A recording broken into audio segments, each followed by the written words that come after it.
बच्चों good morning बच्चों, आज हम क्लास 12th की फिजिक्स का जो अपने बोर्ड परीक्षा अंशाल से हम कुछ क्वेश्चन कराना चाहते हैं, जिसमें हम एक चुंबक का सवाल लिख रखे हैं बोर्ड पर, जैसे कि आप पहले देख रहे हैं। तो चलिए स्टार्ट करते हैं। Yes, my name is Sanjay Mishra, my YouTube channel Sanjay Mishra math YouTube channel. चलिए बच्चों नोट देखते हैं। ये कुछ हमारा इस तरह का सवाल है।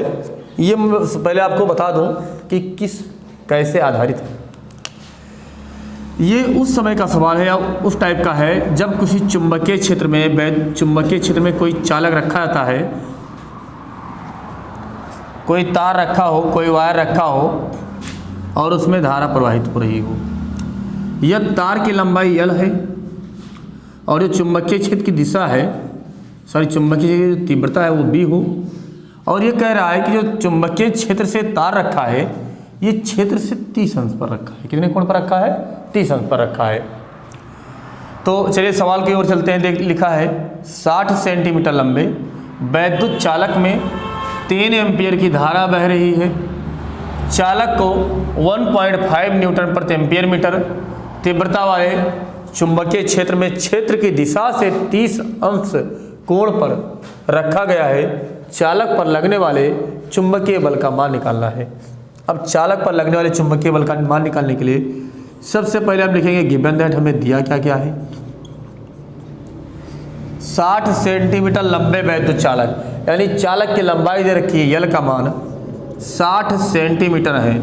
ये सेंटीमीटर है तो इसको हम मीटर में कन्वर्ट करेंगे। कैसे हो जाएगा? 60 × 10⁻2 मीटर हो जाएगा। कितनी एम्पियर की धारा बह रही है? I = 3.0 एम्पियर की धारा बह रही है। चुंबकीय क्षेत्र की तीव्रता कितना है? इसको हम लोग B से लिखते हैं, V फॉर व्यसनल वाला B, 1.5 न्यूटन प्रति एम्पियर मीटर। कितने कोण पर रखा है बच्चों? 30 अंश पर रखा है। कितने कोण पर रखा है? 30 अंश पर। अब किसी चुंबकीय क्षेत्र में ये धारावाही कोई चालक रखते हैं तो उस पर एक बल कार्य करता है जिसको हम लोग लॉरेंज बल के नाम से जानते हैं। और उस बल का जो फार्मूला होता है F = IBL sin थीटा। अब इसकी वैल्यू पुट कर दीजिए और सॉल्व कर लीजिए आप। तो I की वैल्यू 3, V की वैल्यू कितनी है? 1.5, L की वैल्यू 60 × 10⁻2 और साइन थीटा का मान 30 अंश पुट कर देंगे। 3 15 × 45 यानी 4.5 हो जाएगा। 60 × 10⁻2, 30 अंश का मान 1/2, 30 × 2 = 60, 45 3 इसको गुणा कर लीजिए। 5 3 15 के 5 हासिल आया 1 और 4 3 12 और 1 13, 1 0 लगा लीजिए। 1 अंक बाद दशमलव लगाएंगे, × 10⁻2। यह 10⁻2 हटा देंगे तो हमारा जो बल का मान आएगा F ही वो आ जाएगा 1.35, क्योंकि 2 हटेगा, 2 अंक बाद दशमलव और इधर खिसकेगा, इतना न्यूटन।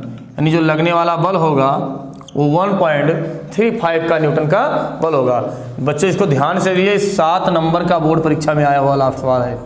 7 नंबर का है। इतने आसान आते हैं कि यदि आप कोई थ्योरी कोई डेरिवेशन लिखेंगे तो कम से कम आप 1.5 पेज में लिखेंगे, 2 पेज में लिखेंगे, तब आपको 7 नंबर मिलेंगे। लेकिन न्यूमेरिकल से आपको मात्र 1 पेज के अंदर या मुश्किल से 10 या 5 मिनट के अंदर आपको 7 नंबर कवर कर सकते हैं, और भी बिना एक भी नंबर करने से, बिल्कुल करेक्ट सही रूप से। ठीक है, तो इसको आप नोट कर लीजिए, स्क्रीनशॉट ले लीजिए, मैं साइड में हो रहा हूँ, नोट कर लीजिए। चलिए बच्चों, नेक्स्ट हमारा है, ये बच्चों आपको बता दें 4 नंबर का केवल है। आपको इसको लगाने से केवल 4 नंबर मिलेगा। वैसे मुश्किल से 5 मिनट का सवाल है, 4 नंबर पर्याप्त है। कह रहा है कि एक बैटरी लगी है और इसमें कुछ प्रतिरोध लगा रखे हैं। प्रतिरोध का मतलब ये होगा कुछ इंस्ट्रूमेंट लगा रखे हैं, और बताना है कि इसमें जो धारा बह रही है वो कितनी धारा बह रही है। निकालना हमें है कि बैटरी से करंट जा रहा है इसमें, तो कुल में कितनी करंट, टोटल परिपथ में कितनी धारा बह रही है। तो सबसे पहले हम देखेंगे कि यहाँ से I धारा आ रही है, तो यहाँ तक I धारा आई। अब यहाँ पर इसको 2 रास्ते मिले, एक तो इस साइड में, दूसरा इस साइड में। जो इस साइड में रास्ता मिला हम मान लेंगे कि उसमें I1 धारा गई है, तो इधर कितनी जाएगी? जो बचेगी वही तो जाएगी। मतलब I में से I1 निकल गई तो बची कितनी? I - I1। यहाँ पर आएगी, इधर से I1 धारा आएगी, इधर से I1 - I1, दोनों का मिलाप होगा मिलाने के बाद दोनों यहाँ से चलेंगी और क्या मिल जाएगा, I1 plus I minus I1 cut जाएगा, कितनी धारा बचेगी, I। ये I धारा इससे होकर और इससे जाएगी। मतलब ये हुआ कि बैटरी से जितनी करंट निकली थी उतनी करंट फिर हमारा रिटर्न होकर बैटरी में जा रही है। इसका मतलब ये हो रहा है कि हमारा परिपथ जो है पूर्ण रूप से बंद परिपथ है, क्लोज सर्किट हो गई है। अब देखिए हम निकालते कैसे हैं। सबसे पहले हम देखें कि कौन कौन सा ऐसा प्रतिरोध है जिसमें धाराएं भिन्न भिन्न है। तो जैसे कि आपको दिख रहा है, इसका नाम मैं मान लूंगा R1, इसका नाम मान लूंगा R2, इसका नाम R3 और इसका नाम R4। जैसे कि हम लोग को दिख रहा है कि जो ये वाला प्रतिरोध है इसमें I1 धारा जा रही है, इसमें I माइनस I1 जा रही है, यानी दोनों में धाराएं अलग अलग हैं। इसका मतलब क्या हुआ कि दोनों किस क्रम में होंगे, समांतर क्रम में होंगे। यह धारा भिन्न भिन्न है तो समांतर क्रम, धारा सेम है तो श्रेणी क्रम होता है। तो लिखेंगे क्या, R1 व R2 में धारा भिन्न भिन्न है तो किस क्रम में होगा, अरे बोलो बच्चों किस क्रम में होगा, समांतर क्रम में होगा। समांतर क्रम में जोड़ेंगे तो मान लेंगे 1/r' है, इन दोनों का योगफल कितना मान लेंगे, r' मान लेंगे, 1/8 प्लस 1/8, इसको जोड़ेंगे तो 1/r' बराबर 2/8, कट करेंगे तो 1/4, यानी 1/r' बराबर 1/4। बोले तो r' का मान कितना आ जाएगा बच्चों, 4 ओम आ जाएगा। कितना आ जाएगा, 4 ओम आ जाएगा। r' में 4 ओम आ रहा है। अब हम देख रहे हैं कि इस टोटल को मिलाकर कितनी प्रतिरोध मिल रही है, r' मिल रहा है। इस टोटल में r' में जो धारा जा रही होगी वही धारा इसमें जाएगी और वही धारा इसमें जाएगी। मतलब r' के साथ में R3 और R4 किस क्रम में होगा, जब धारा समान जा रही तो किस क्रम में होगा बच्चों, श्रेणी क्रम में होगा। फिर हम लिखेंगे r' R3 व R4 में धारा समान है तो कौन सी कॉम्बिनेशन होगा, सीरीज कॉम्बिनेशन होगा ना। इस बार हम टोटल प्रतिरोध मानेंगे और श्रेणी क्रम के लिए जो फार्मूला लगाते हैं हम वो होता है R1 plus R2 plus R4, 4 plus 5 plus 1 यानी 10 ओम। कितना प्रतिरोध आएगा। अब यदि आपसे पूछता कि परिपथ का तुल्य प्रतिरोध ज्ञात कीजिए, टोटल प्रतिरोध निकालिए, तो केवल हमारा 10 ओम आता। टोटल प्रतिरोध कितना आता बच्चों, 10 ओम आता। कितना आता, 10 ओम आता। लेकिन कह रहा है परिपथ में प्रवाहित धारा ज्ञात कीजिए। परिपथ में प्रवाहित धारा निकालना है, प्रवाहित धारा निकालना है तो I=V/R। हम लोग ओम चच्चा का नियम लगाएंगे। किसका नियम लगाएंगे, ओम चच्चा का, जॉर्ज साइमन ओम का नियम लगाएंगे। कितनी वोल्टेज की बैटरी लगी है, 10 वोल्ट की बैटरी लगी है। अरे बोलो प्यारे बच्चों, 10 वोल्ट की बैटरी, प्रतिरोध कितना लगा है, 10 ओम का है। टोटल प्रतिरोध कितनी एम्पीयर की धारा बहेगी बच्चों, 1 एम्पीयर की करंट हमारी फ्लो होगी। कितनी धारा बहेगी, 1 एम्पीयर की धारा बहेगी। यदि आप इतना कार्य करेंगे तो आपको 4 नंबर मिलेगा। हमारे ये समझाने में टाइम लगा तो मुश्किल से 2-3 मिनट का सवाल है बच्चों। इसको देख लीजिए, नोट कर लीजिए आप और स्क्रीनशॉट भी ले लीजिए, नोट करिए। चलिए दोस्तों अगला सवाल देखते हैं। थर्ड है, कह रहा एक ऋजु रेखीय धारावाही चालक में 10 एम्पीयर की धारा बह रही है। कितनी एम्पीयर की बह रही है, 10 एम्पीयर की। चालक से 1 सेंटीमीटर की दूरी पर, कह रहा है चालक से 1 सेंटीमीटर की दूरी पर चुंबकीय फ्लक्स घनत्व ज्ञात कीजिए। ध्यान रखना, चुंबकीय फ्लक्स नहीं निकालना है, चुंबकीय फ्लक्स घनत्व निकालना है। चुंबकीय फ्लक्स घनत्व कैसे निकालते हैं बच्चों, इसके लिए देखिए सबसे पहले हम लिखेंगे गिवन दैट, हमें दिया क्या क्या है। तो गिवन दैट में हम लिखेंगे धारा, प्रवाहित धारा, चालक में प्रवाहित धारा 10 एम्पीयर की है। सवाल हमारा कुछ इस तरह से है कि एक तार है, वायर है जिसमें 10 एम्पीयर की करंट प्रवाहित हो रही है, फ्लो हो रही है और इससे 1 सेंटीमीटर की दूरी पर पॉइंट P पर R=1 सेंटी पर निकालना है। और यदि R दूरी पर चुंबकीय क्षेत्र की तीव्रता निकालनी हो तो फार्मूला होता है B=μ0/4π2I/R। ये फार्मूला आपको बताया जा चुका है, ठीक है। तो आई इक्वल टू 10 एम्पियर है, दूरी है 1 सेंटीमीटर है। सबसे पहले सेंटीमीटर हमारा सीजीएस में है, उसको हम एमकेएस में कन्वर्ट करेंगे, मीटर में लिखेंगे, तो आर इक्वल टू हो जाएगा 1 × 10⁻² मीटर। अब निकालेंगे चुंबकीय फ्लक्स घनत्व। ध्यान रखना चुंबकीय फ्लक्स, फाई नहीं निकालना है, यदि फाई निकालना होता तो V × A × cos थीटा हो जाता, लेकिन हमें फ्लक्स नहीं निकालना है, ना कि फ्लक्स परिवर्तन दर निकालना है, हमें क्या निकालना है, चुंबकीय फ्लक्स घनत्व यानी चुंबकीय क्षेत्र की तीव्रता। इसका दूसरा भी नाम है चुंबकीय फ्लक्स घनत्व भी कहते हैं चुंबकीय क्षेत्र की तीव्रता को, ठीक है।